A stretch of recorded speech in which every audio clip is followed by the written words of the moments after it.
Hello students, welcome back to my channel mathematics study channel. तो आज हम करेंगे क्वेश्चन क्लास 10th का, जो आप अपनी स्क्रीन पे देख सकते हो। तो हम सीधा अपना आंसर स्टार्ट करते हैं। तो क्वेश्चन है कि a train travels 360 kilometre at a uniform speed. If the speed had been 5 kilometre more it would have taken 1 hour less for the same journey. तो हमें स्पीड फाइंड करनी है ट्रेन की। तो यानी यहाँ पे क्या कह रहा है कि ट्रेन ने 360 किलोमीटर डिस्टेंस ट्रेवल किया। ठीक है, इसके हम ना क्या करेंगे, एक 1 केस लेंगे, केस नंबर 2 लेंगे। आपने ये नहीं लिखना वैसे आंसर के अंदर, मैं आपको समझाने के लिए लिख रही हूँ। तो पहले केस में डिस्टेंस था 360 किलोमीटर। अब सेम जर्नी है, सारा कुछ सेम है, तो यहाँ पे भी डिस्टेंस क्या होगा, 360 किलोमीटर्स। अब वो कह रहा है कि पहले उसने 360 किलोमीटर से ट्रैवल किया एट अ यूनिफॉर्म स्पीड। तो आप स्पीड लेट कर लो x किलोमीटर पर आवर। अब क्या है, जो स्पीड है अगर वो 5 किलोमीटर आवर वो कह रहा है कि बढ़ा दी जाए। मान लो उसकी स्पीड जो है 5 किलोमीटर आवर बढ़ गई थी।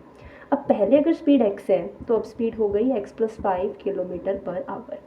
तब उसको अगर मान लो पहले टाइम लग रहा था t1, तो अब उसको टाइम लगेगा t1 में से 1 घंटा लेस। यानी जितना टाइम पहले लग रहा था स्पीड इंक्रीज होने की वजह से अब उसको 1 घंटा उसके कंपैरेटिवली कम लगेगा। आई होप आपको यहाँ तक समझ आ गया होगा। अभी हमें क्या करना है, इस तरह के क्वेश्चन के अंदर हमें इक्वेशन बड़ी स्मार्टली बनानी होती है। सबसे पहले आपको पता चल गया डिस्टेंस स्पीड टाइम दिया हुआ है, तो इस पर हमारे पास डिस्टेंस का फॉर्मूला लगेगा स्पीड इनटू टाइम वाला। अभी आप देखो कि किन दो चीज़ों को मैं रिलेट कर सकती हूँ।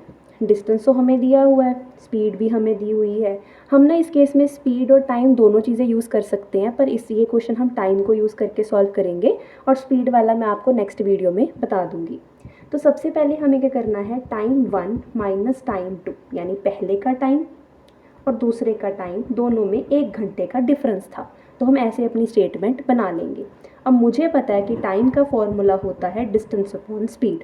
तो टाइम आ जाएगा d/s minus d2/s2 equals to 1।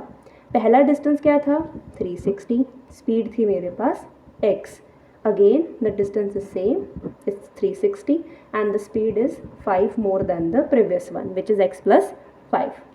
ये हमारी बन गई कंप्लीट स्टेटमेंट। यहाँ तक आपका जो क्वेश्चन है वो पूरा फॉर्म हो चुका है। अब जो आपने करना है, you just need to solve it. इस तरह के क्वेश्चन को सॉल्व कैसे करते हैं वो देखिए। हमारे पास जब दो फ्रैक्शन में वैल्यू है तो हम उसको सीधा एलसीएम लेके सॉल्व करेंगे। एक्स और इस दोनों को वैल्यू को हम साथ में मल्टीप्लाई में लिख लेंगे। अगेन इसको हम डिनोमिनेटर से डिवाइड करेंगे। When you divide this with x then x x cancel हो जाएगा और ये बचेगा x + 5 multiply by numerator minus same step यहाँ पे करो और हमारे पास ये आ जाएगा। अब इसको हमें मल्टीप्लाई करना है, 360x पहले इसको इससे मल्टीप्लाई करेंगे फिर 5 से, यहाँ आ जाएगा 1800 minus 360x upon x + 5 equals to 1। Plus और माइनस हमारा कैंसिल हो जाएगा, हमारे पास बचेगा 1800 अपॉन x + 5। इसको भी हम सॉल्व कर लेंगे। x से मल्टीप्लाई होगा तो x² plus 5 × x is 5x equals to 1। हमेशा डिनोमिनेटर फ्रैक्शन का जब इक्वल्स टू में कुछ पड़ा हो तब वो इधर शिफ्ट हो जाता है। If it is in divide it will become multiply on the other side of the equals to. Then 1800 equals to 1 multiply by x² plus 5x। तो ये मेरे पास बन जाएगी मेरी एक इक्वेशन, जिसको मैं अभी क्या करूँगी, सीधे तरीके से लिख लूँगी। x² plus 5x minus 1800 equals to 0। इसको हम इधर शिफ्ट कर लेंगे। आई होप यहाँ तक आपको ये अच्छी समझ आया होगा। अब हमारे क्वेश्चन में क्या होता है कि हमें निकालना होता है इसकी वैल्यू। उसको निकालने के लिए हमें सॉल्व करना है। तो इसके लिए आपको क्या करना पड़ेगा, 1800 के बनाने पड़ेंगे प्राइम फैक्टर्स। ठीक है, तो ये 2 पे जाएगा 900, इसको आप सॉल्व कर लो।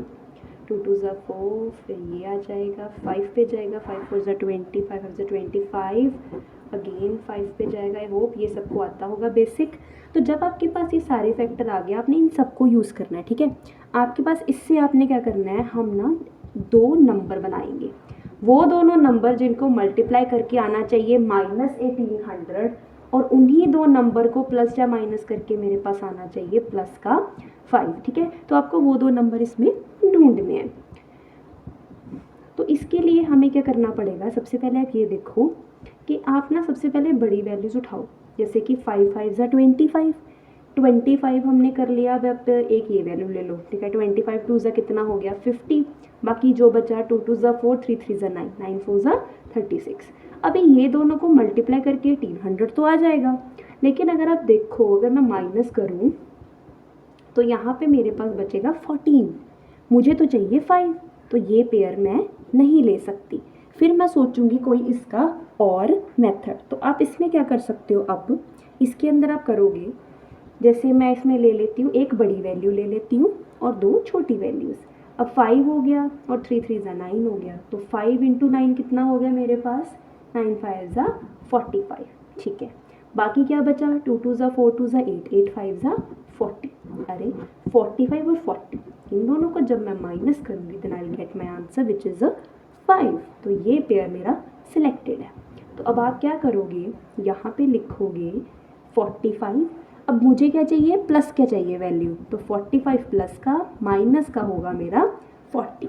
Once you get the two numbers, आपका क्वेश्चन जो है वो तो बहुत जल्दी सॉल्व हो जाएगा। अभी इसका एक पेयर बना लो, इसका एक पेयर बना लो।